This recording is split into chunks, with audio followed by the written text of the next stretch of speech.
Il y a immensément de personnages à voir dans l'œuvre de Tolkien, beaucoup d'idées et concepts qui peuvent se décliner dans des terres et clans. Avec le temps, nous en verrons quelques-uns, mais aujourd'hui, surtout pour les vieweuses et viewers qui apprécient Tolkien, il y a une créature qui généralement n'échappe pas à leur fascination. Elle est parmi les personnages les plus importants. Je veux parler de Araigne. Araigne est par essence très mystérieuse. On ne sait généralement pas comment la définir. Quelle est son importance intrinsèque dans le système de pensée de Tolkien? C'est ce que je vais essayer d'expliquer maintenant. Quand nous commençons par définir Araigne par son nom, nous nous rendons compte que cela ne nous avance pas à grand-chose. Tolkien l'a originellement appelé Shelob, ce qui n'est pas très évocateur au niveau de la traduction. En français, on l'a d'abord appelé Arachne. Arachne est un personnage mythologique de la culture romaine. Arachne est une jeune tisseuse originaire de Lydie et qui suscite contre elle la jalousie d'Athéna. Athéna entend parler d'elle, de sa réputation d'excellente tisseuse et décide d'aller, déguisée en vieille femme, de se rendre compte par elle-même de son travail. Arachne affirme à la vieille femme qu'elle est meilleure tisseuse qu'Athéna. Athéna se découvre à elle et propose un défi à la jeune femme. Chacune d'elles doit broder un motif sur une pièce. Athéna présente une broderie où les dieux sont supérieurement centraux aux humains et Arachne une broderie où ils sont représentés d'une façon indigne par rapport à la fonction qu'ils occupent.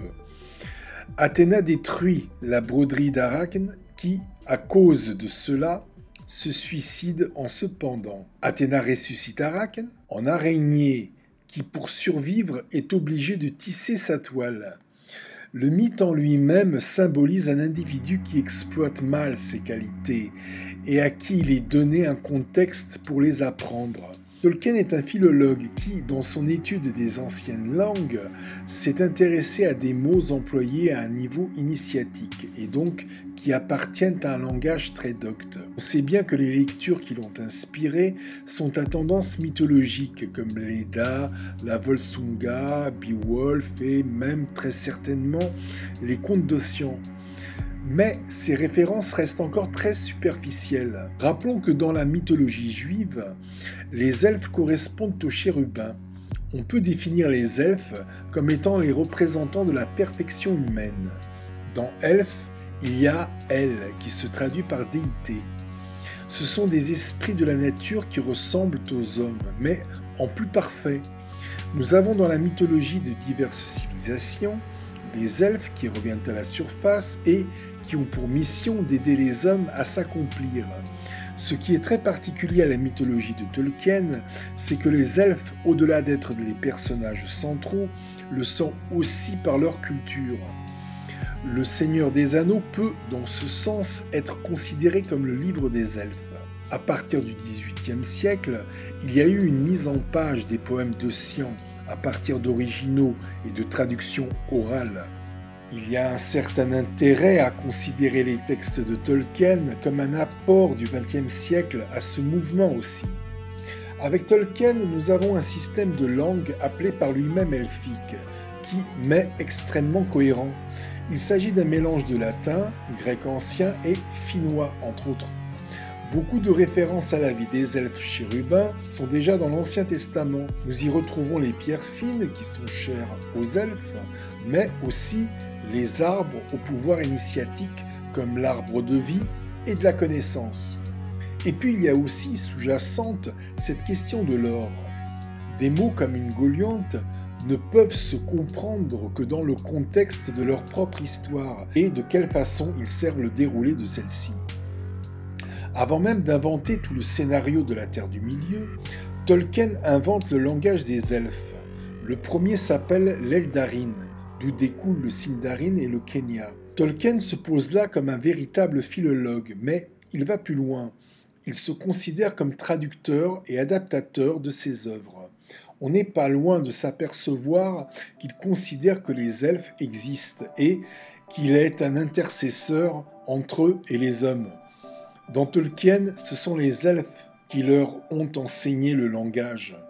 Cela a une certaine cohérence quand on voit que dans la Genèse, les seuls médiateurs entre Dieu et l'homme sont les chérubins. Ainsi, le Silmarillion, qui explique les origines à travers plusieurs contes, évoque dans la venue des humains dans l'Ouest le premier homme dans le personnage de Bior. D'abord ayant un nom indien, Balan, il reçoit son nouveau nom des elfes, nom qui sonne étrangement de façon indo-européenne si on le prononce Bayol. En tant que livre traitant des origines des peuplades du nord de l'Occident, Bior est en tant que premier homme le patriarche de ces peuplades. Ce nom auquel Tolkien traduit par vassal des elfes montre que tout le système théologique de ces peuplades est basé sur les elfes. Revenons donc à Ungoliant, un monstre qui apparaît dans les années de la décennie de 1920 et dont on retrouve les premières descriptions dans le livre des Contes perdus. Je vous propose d'écouter un des premiers extraits concernant Ungoliant. Il cherche donc jusqu'à ce qu'il découvre une caverne sombre sous les collines, et des toiles d'obscurité y sont éparpillées de sorte que l'on pouvait sentir l'air noir, lourd et étouffant sur les mains et le visage. Très profonds et sinueux étaient ces chemins ayant une sortie souterraine sur la mer, comme le disent les livres anciens, et ici en un temps furent emprisonnés plus tard le soleil et la lune. Car ici demeurait l'esprit primordial Mourou. Il se peut qu'elle fût engendrée des brumes et de l'obscurité aux confins des mers ombreuses. En cette noirceur totale qui vient entre la chute des lampes et l'illumination des arbres, mais il est probable qu'elle ait toujours été, et c'est elle qui aime encore à demeurer en ce noir endroit, prenant la forme d'une araignée sans beauté, tissant une toile collante de pénombre qui prend en son filet étoiles et lunes et toutes choses lumineuses qui voguent dans les airs. En effet, ce fut de par ses labeurs que si peu de cette lumière débordante des deux arbres se déversa jamais dans le monde. Cette description d'Ungoliant fait partie de ces morceaux qui font ressortir tout le potentiel évocateur de Tolkien. On est face à quelque chose de ténébreux et qui va vers le maléfique. Vu sous un autre angle, on est face à une entité dont personne n'est responsable de ce qu'elle est. Elle est ce qu'elle est par sa propre décision et volonté. C'est très important pour la suite de l'histoire. Présentée comme ayant déversé un peu de lumière sur le monde, Ungoliant semble déjà avoir une histoire derrière elle et est irrésistiblement attirée vers son destin dont rien ne peut l'empêcher d'atteindre. Le personnage qu'il a trouvé est Melkor, qu'on appellera plus tard Morgoth, et, comme je l'ai dit dans le podcast sur Gollum, représente le diable. Melkor ignore qui est vraiment Ungoliant. Il découvre plus tard qu'elle ne se laisse pas aller à tout ce qu'il vit. Dans la suite de cet extrait, Melkor propose au monstre d'aller avec lui à Valinor pour tuer les deux arbres théologiques et voler les joyaux de Finor qui sont dans la forteresse de Forménos. Il a pour idée de s'emparer des Silmarils, qui sont là aussi. Ce qu'il ne prévoit pas, c'est que le monstre, ayant acquis plus de pouvoir que lui grâce à la lumière des arbres qu'ils ont tués et les joyaux qu'il a dévorés, exige de lui les Silmarils. Ce n'est qu'avec l'aide des Balrogs que Melkor met en fuite Ungoliant, qui se réfugie alors à Ered Goregos, où elle s'accouple avec d'autres araignées. C'est de ces accouplements que naît Araigne. Araigne est probablement née à Nan Dungorteb, qui se situe dans la zone. Elle finit par s'installer à Cirith Ungol, dans les Fel-Duat. Au début, elle est maîtresse de sa chasse. Elle dévore les hommes, elfes et orques qui passent dans le coin, mais Sauron finit par contrôler la région et exercer aussi un contrôle sur les individus qui circulent.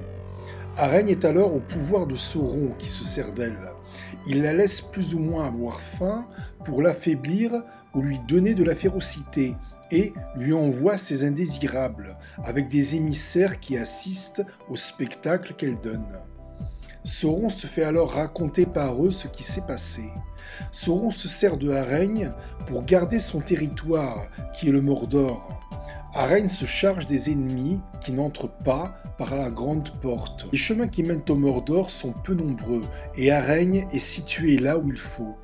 Le Mordor, grâce à elle, fonctionne comme une prison, puisqu'elle s'attaque à ceux qui y entrent, mais sortent aussi. Araigne est une puissance de la nature. Elle ne prétend servir aucune cause, sinon la sienne. On peut dire que par sa psychologie, elle est une troisième voie. Il y a la voie du bien, il y a la voie du mal, et puis il y a ces monstres comme Araigne qui ne veulent se soumettre à aucune de ces voies traditionnelles par essence. Elles veulent être libres en détruisant les moyens, et donc arrêter toute cette mise en œuvre collective de conscience qui vise l'un ou l'autre des objectifs. Généralement, les esprits maléfiques ne visent pas, chez Tolkien, la destruction, mais la domination. Araigne apparaît donc comme une puissance destructrice et qui vraisemblablement est là depuis le début, capable de tout arrêter si on lui donne prise. La première forme de vie animale sur Terre est unicellulaire. Elle a sûrement eu lieu entre les limites de l'eau et la Terre. Les premières variétés d'animaux ont été les crustacés et les insectes en même temps. Il s'agit d'une même matrice qui s'est divisée en deux groupes, dont l'un a pris le chemin de l'eau et l'autre le chemin de la terre. Le premier a généré les poissons et l'autre a développé des insectes de plus en plus grands grâce au taux de carbone qui était énorme au Carbonifère, entre 30 à 40% de carbone dans l'air, ce qui aide considérablement l'exosquelette à se développer. On est dans un climat humide, tropical, avec des plantes vasculaires comme les fougères et plantes supérieures omniprésentes qui elles-mêmes pourvoient à l'engendrement de ce carbone. Des libellules géantes comme les Meganeuropsis permania donnent un scénario féerique dans l'écosystème d'alors. Il s'agit là de la grande époque des insectes. C'est une époque qui a sa forme philosophique, c'est-à-dire qui permet d'expliquer cette notion d'histoire que traîne l'extrait sur une Golianthe que j'ai cité tout à l'heure. Par sa volonté de destruction totale, Araigne symbolise le baisser de rideau dans un récit, baisser de rideau qui bien sûr ne sert que les fins de Sauron. Je vais maintenant parler de mon interprétation personnelle d'Araigne. Les elfes sont donc un intermédiaire entre les hommes et quelque chose de plus parfait qu'eux, mais eux-mêmes, dans leur histoire, n'échappent pas à ce processus de destruction que des monstres comme Araigne produisent. Nous avons l'exemple de Ungoliant qui s'est attaqué avec l'aide d'une entité maléfique au Noldor, mais Araigne apprécie aussi la chair des elfes qu'elle trouve comme des plus succulentes. Penchons-nous maintenant sur ce que c'est que le Mordor, le lieu d'Araigne. Le nom même de Mordor nous dit de quoi il s'agit. C'est une construction de plusieurs noms de villes bibliques comme Sodome, Gomorrhe et Sigor. La seule plausibilité du Mordor est qu'il puisse être fonctionnel pour les activités d'Araigne. Le Mordor est surveillé par des orques et il est impossible d'entrer dans le Mordor sans être repéré par eux. Les orques n'ont pas de visage, ils n'ont pas d'humanité en eux. Ils obéissent en tout point à Sauron, qui est le vrai maître des lieux. Si nous voulons mieux comprendre le système d'Araigne, il faut de nouveau revenir sur le personnage de Gollum. Gollum, dans ses activités, est obligé de passer par le Mordor. C'est là où il rencontre Araigne. Pour ne pas se faire dévorer par elle, il boucle un marché avec elle. Il lui ramène ainsi, à chacun de ses passages, de nouvelles victimes qui, ne sachant pas ce qui les attendent, sont attaqués par Araigne qui est préalablement prévenu par Gollum de leur arrivée. Cela permet à Araigne de manger un peu mieux que de la chair d'orque qui n'est pas trop à son goût. Gollum lui ramène généralement des hobbits dont la chair est meilleure. Gollum a ainsi la vie sauve, car ce marché fait que pour Araigne, il est beaucoup plus profitable qu'il reste en vie. Araigne représente comme l'arachne de Ovide le prototype de l'harpie. Ce sont des divinités de la dévastation, dans le sens où harpie est un terme shakespearien très caractéristique pour désigner une sorcière. D'ailleurs, l'espace de l'activité de Araigne est un endroit lugubre. Ce que nous pouvons retenir du personnage de Araigne comme de Ungoliant est, après étude, qu'il véhicule en lui la destruction du processus d'être mère. Donc, l'enfantement physique et la structuration psychologique de l'enfant jusqu'à l'adulte. Dans Tolkien, les personnages qui croisent Araigne sont toujours à la recherche du pouvoir, aveuglément. Cet état aveugle est souvent une chose qui s'assagit avec le fait d'être parent. Araigne apparaît simplement comme un épisode que traverse le groupe de la Fraternité de l'Anneau qui est envoyé en mission par les elfes. On ne sait pas ce qu'elle devient après. C'est tout près d'entrer dans le Mordor que ce groupe constitué de Frodon Sake et Sam Gamgee est attaqué par Araigne. Sam Gamgee y défend son maître Frodon et perce Araigne avec une épée. Encore une fois, cette situation ne passe pas inaperçue des orques qui, en l'évaluant, commettent l'erreur de penser qu'ils l'ont en main. Araigne a tout simplement perdu la partie puisque la Fraternité de l'Anneau entre dans le Mordor malgré elle. Le Seigneur des Anneaux nous parle d'un monde complètement livré au mal, et Araigne y joue sa partition. Le podcast est terminé, je vous remercie de l'avoir écouté, je vous donne rendez-vous à une prochaine fois. Jusque-là, portez-vous bien, au revoir.